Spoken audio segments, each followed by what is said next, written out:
적극적으로 하자. 약간 딱딱하긴 하죠. 재밌게 한번. 네, 마지막으로 지금 기분은요? 아주 좋습니다. 민주평통. 아니, 그러지 말고.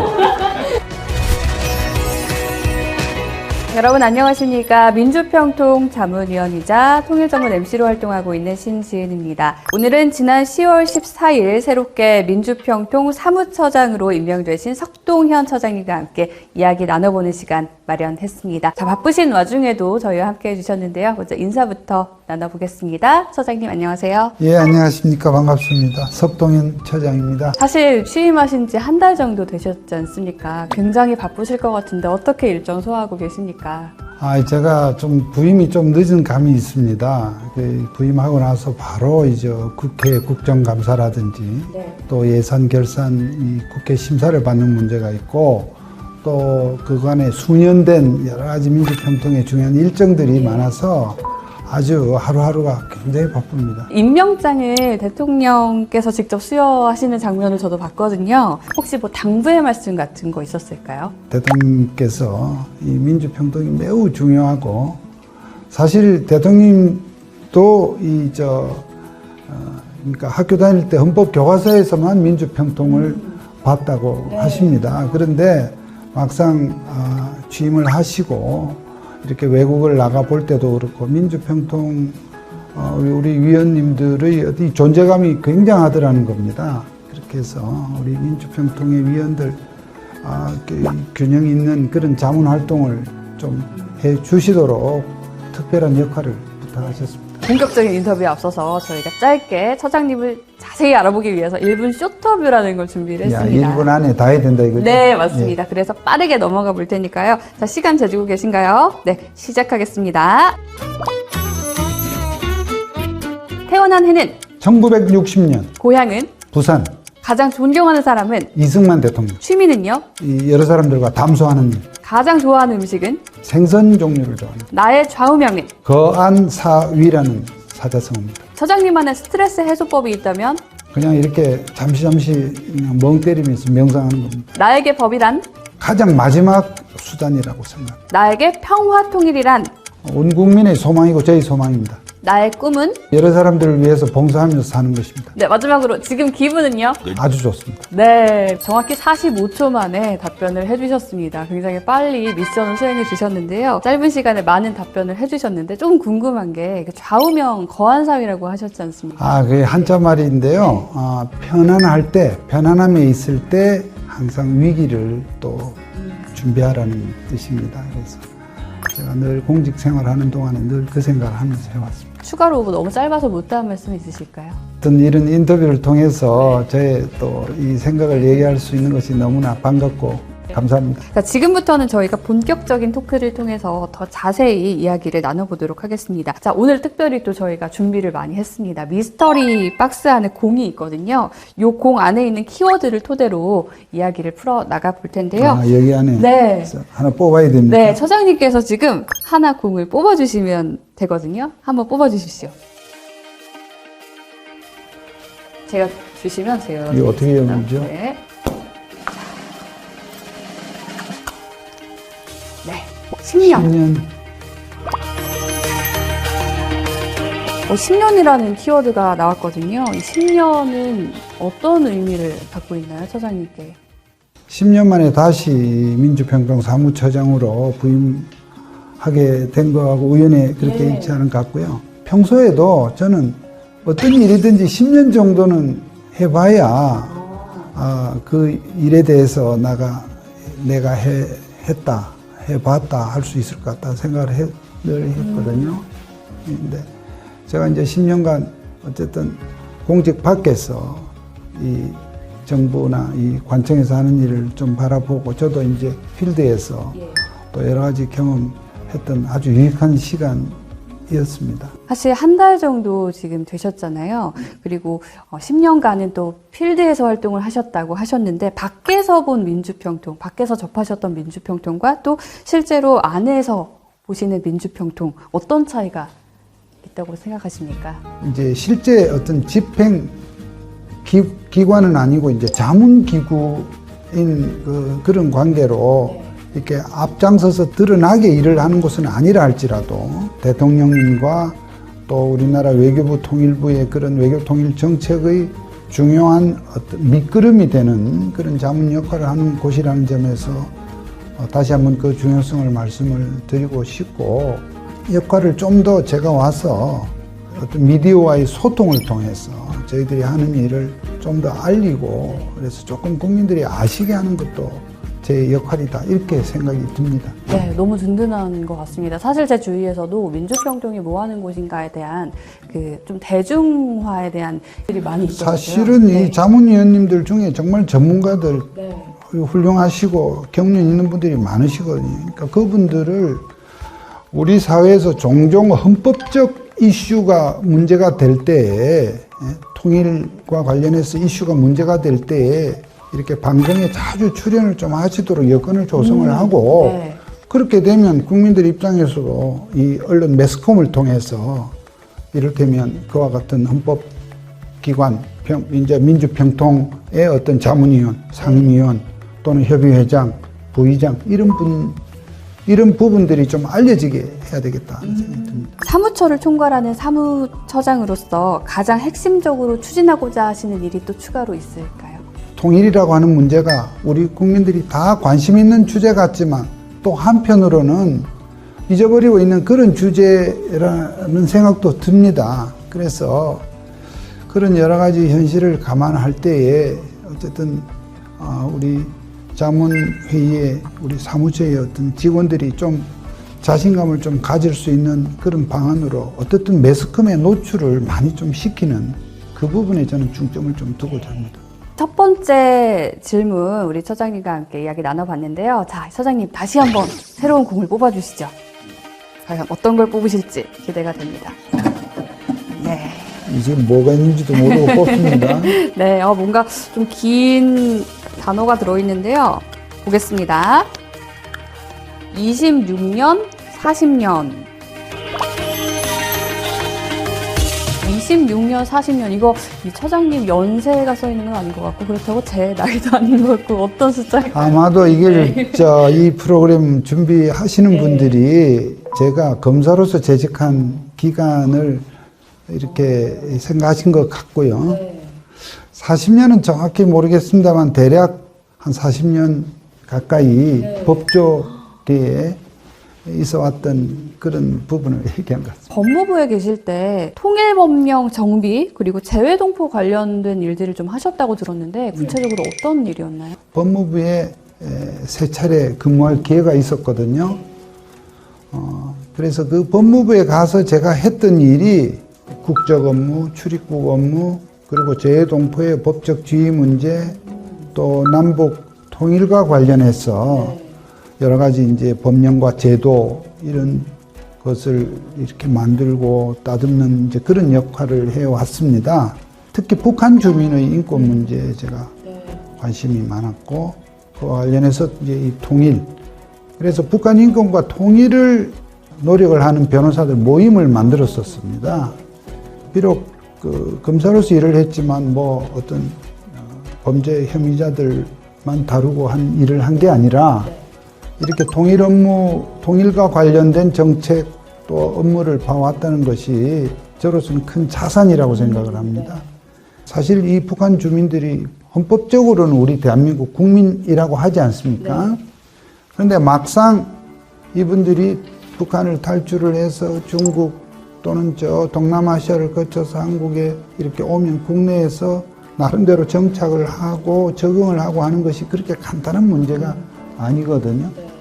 그와 관련돼서 여러 가지를 저희들이 좀 서포트를 하는 그 업무 경험이 지금 우리 통일을 바라보는, 통일 이슈를 바라보는 저에게도 굉장히 큰 자산이 될 것 같습니다. 사실 그렇게 법조인으로 역할을 하시면서 평화통일 활동도 해오셨기 때문에 평화통일에 대한 철학도 아무래도 남다르실 수밖에 없을 것 같거든요. 처장님만의 평화통일 철학이 그러다 보니까 많이 궁금해지는데요. 평화통일의 핵심 가치를 어떻게 보십니까? 이게 지금 북한이 뭐 최근 뭐 일주일에 한 번꼴로 지금 뭐 미사일을 발사를 하고 곧 또 뭐 핵실험까지 준비한다고 굉장히 무시무시하고, 지금 북한이 그 지금 동해상으로 쏘는 그런 여러 가지 위험한 이 무기들이 만약 조금만 각도를 튼다고 생각하면 생각만 해도 끔찍한 일이지 않습니까?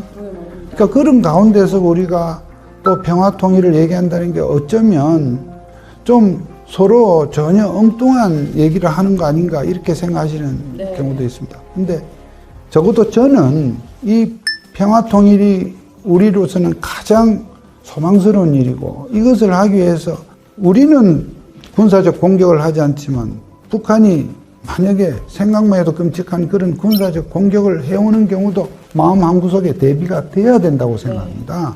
그러니까 그런 상황에 부닥치면 우리 국민들이 일치단결해서 또 대처를 해서라도 그러나 궁극적으로는 자유민주 평화통일 그것이 이제 우리가 궁극적으로 바라는 목표라는 것이거든요. 그러니까 결론적으로 우리가 평화통일을 이루기 위해서 때로는 그러한 북한의 무력 도발에도 항상 나름대로 대비를 하고 필요하다면 거기에 또 맞설 수 있는 힘은 또 길러야 된다 이렇게 생각합니다. 세 번째 질문으로 넘어갈 시간입니다. 이번에도 처장님께서 공을 하나 뽑아주시면 그 이야기로 한번 이어가 보겠습니다. 네, 드릴게요. 감사합니다. 이번에 또 어떤 5년입니다. 5년이 나왔습니다.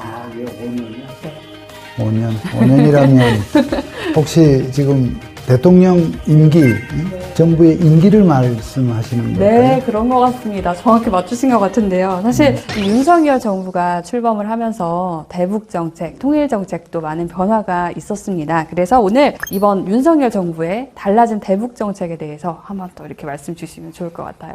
기본적으로 이 역대 정부나 윤석열 새 정부나 어떻든 평화통일이라고 하는 대원칙에는 저는 뭐 큰 차이가 없다고 이렇게 생각을 하고요. 다만 그러한 평화통일의 어떤 그 방향, 비전을 풀어가는, 추진해가는 이제 과정에서 약간의 이제 방법론적, 정책론적인 뭐 이렇게 차별성이 있을 수 있다고 생각합니다.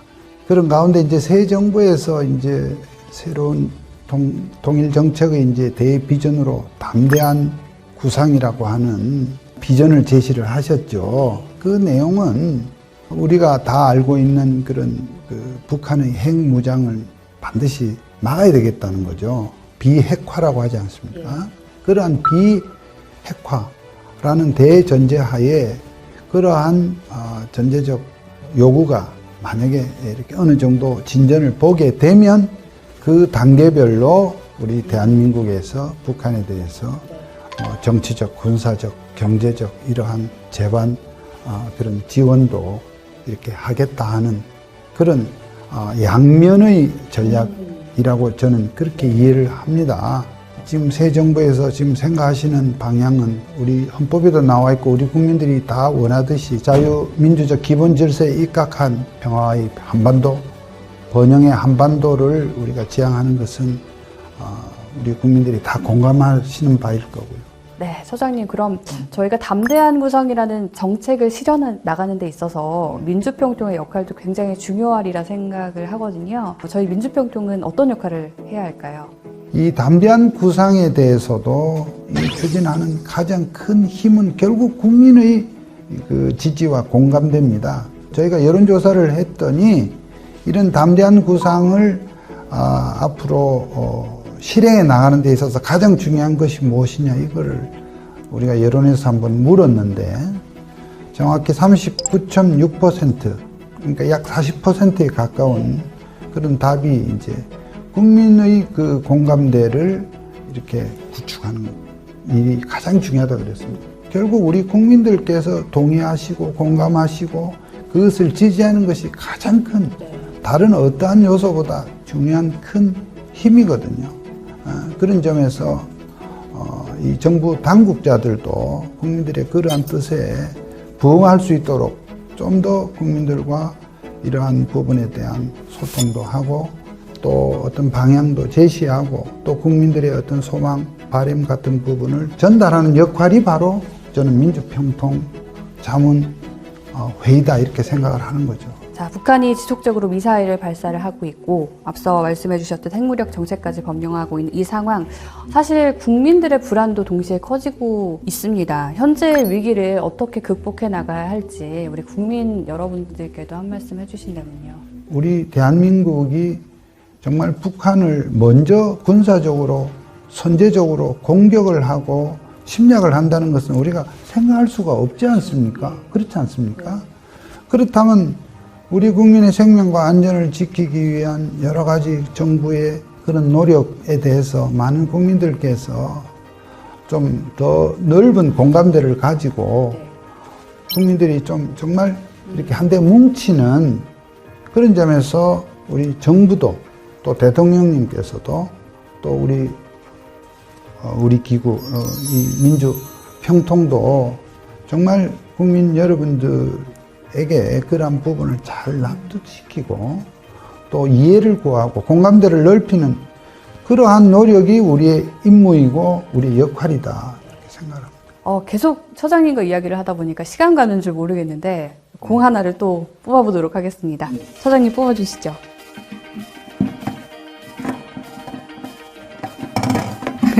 네, 고민 끝에 네, 공을 하나 뽑아주셨는데요.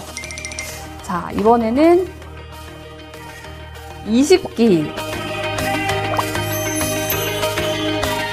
민주평화통일자문회의 위원님들의 그 기수가 20기인 것으로 압니다. 네, 맞습니다. 저도 민주평통 자문위원으로 항상 평화통일을 고민하고 있는데요. 네, 남북관계가 참 지금 어려운 시기지 않습니까? 그래서 어떻게 하면 우리 자문위원들이 좀 더 역할을 할 수 있을까 고민을 하게 되는데요. 사실 이런 변화된 상황을 고려를 해서 제20기 민주평통 활동도 좀 변화가 있을까요? 민주평통이 활동을 해온 것이 40년, 이제 41년째가 되겠습니다. 이번에 지금 위촉을 받으신 20기 위원님들의 경우에는 사실 작년 9월 달에 이제 전 정부에서 위촉이 되셨고 지금 아시는 바대로 금년 5월에 이제 이 정부가 교체되는 그러한 특별한 상황을 맞이했습니다만 그러나 우리가 한결같이 우리가 추구하는 과제는 결국 평화통일입니다. 새 정부의 어떤 그 나름대로의 그 비전에 맞게 좀 더 따듬었다고 이렇게 표현하고 싶은데 새 정부가 내세운 그 소위 자유민주적 기본 질서에 입각한 평화통일을 구현하는 방식으로서의 담대한 구상에 맞게 저희 민주평통 20기도 약간 새 정부의 그 방향에 부합되도록끔 이렇게 목표를 정했어요. 국민과 함께 평화의 한반도를 한반도 기반을 구축을 하겠다. 새롭게 우리가 정비한 이 활동 방향을 우리 전국의 자문위원님들 그리고 해외에 계신 우리 동포 자문위원님들께서 좀 더 실천적 의지를 가지고 이렇게 행동하는 그러한 자문위원이 좀 되어 주십사 하는 부탁을 이 방송을 통해서 다시 한번 말씀을 좀 드리고자 합니다. 민주평통은 국내에서도 많은 일을 하지만 말씀 잠깐 주셨습니다. 해외에서의 역할도 굉장히 크다고 생각되는데요. 네. 어떻게 보십니까? 많이 들었던 얘기가 해외에 계신 우리 동포 사회에서 동포들에게 이 할당된 이 민주평통위원회에 대한 선호도가 굉장히 높고 이걸 하기 위해서 이렇게 아주 경쟁이 치열하다는 얘기는 수없이 들었거든요. 또 평화통일에 대한 참 그런 우리의 소망이 국내에 계신 우리 국민뿐만 아니라 해외에 나가 있는 우리 동포 여러분들도 똑같구나 하는 걸 느끼는데요.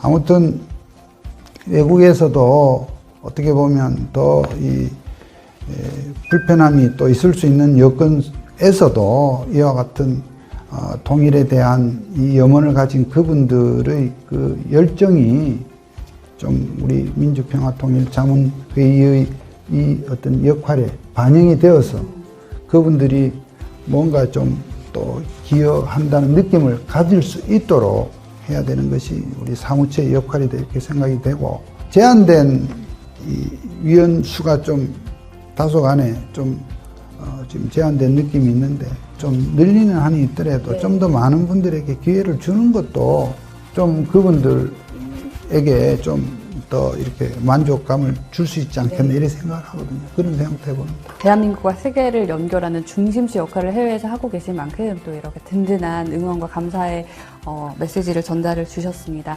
해외에 계신 자문위원 여러분들께서도 화이팅 하십시오. 앞으로 어떤 미래 비전을 저희가 만들어 나가야 할까요? 사실 통일은 그렇습니다. 통일을 우리가 이루면 어떻게 되느냐, 통일이 언제쯤 달성이 되느냐 이런 점도 참 중요하지만 결국 통일을 이루는 그 과정, 통일에 이르기까지 이 과정이 매우 중요하다고 생각을 하거든요. 뭐 한때는 과거를 돌아보면 한때는 곧 통일이 될 것 같은 그런 시기도 한때 있었습니다. 저는 뭐 통일은 어느 날 갑자기 다가올 수도 있다고 생각을 하는데요. 우리가 그러한 순간까지 우리 여기 국내에 있는 국민들이나 해외에 계신 우리 동포 여러분들이 이 통일에 대한, 평화 통일에 대한 그러한 우리의 그 소망을 계속 발전적으로 다 유지를 할 수 있게끔 우리 평화통일 자문회의에서 또 자문위원들께서 각 생활하는 곳에서, 거주하는 곳에서 그러한 하나의 그 안내자 또 전도사가 될 수 있게 하는 것, 그것이 또 우리 사무처가 늘 해야 될 역할로서 이렇게 생각을 합니다. 마지막으로 이 영상을 시청하고 계실 우리 민주평통 20기 자문위원님들께 한 말씀 해주신다면요. 전국에서 이 방송을 보고 계실 민주평통 20기 자문위원님들께 다시 한번 정중하게 인사를 드리고 싶습니다. 각자 여러 가지 이 생업에 종사하는 가운데 시간과 또 노력과 또 일부 비용까지 할애를 해서 위원 활동을 해주고 계신 점에 대해서 정말 감사를 드리고요. 어쨌든 우리가 이와 같이 민주평통의 자문위원이라는 그러한 직책을 통해서 이러한 주제를 함께 고민도 하고 또 활동도 하게 된 것이 굉장히 중요한 인연입니다. 이러한 인연 속에서 여러분들이 활동을 해 나가시는데 많은 보람과 또 어떤 그 기쁨을 이렇게 느낄 수 있도록 저희 사무처 직원들과 함께 저희들이 최선을 다하겠다 이렇게 말씀을 드리겠습니다. 특별히 배울 기회가 있을 때까지 늘 좋은 일이 많으시기를 바라고 또 얼마 남지 않은 올 한 해 일도 잘 마무리를 하셨으면 하는 그런 마음입니다. 네, 감사합니다, 처장님. 또 특별한 구호를 같이 준비를 해주셨다고 들었는데요. 김관용 우리 수석 부의장님이 정말 소명감을 가지고 저희들에게 당부하시는 사항이 행동하는 자문위원, 행동하는 민주평통, 좀 적극적으로 하자. 기왕 할 것 같으면 적극적으로 하자 이런 뜻이 담기신 것 같습니다. 그래서 행동하는 민주평통. 좀 조금 약간 딱딱하긴 하죠. 재밌게 한번 저희 하면서 마무리해보죠. 그럼 처장님께서 행동하는 외쳐주시면요. 저희 둘이 같이 민주평통 이렇게 하고 마칠까요? 네. 자, 해주십시오. 행동하는 민주평통! 감사합니다.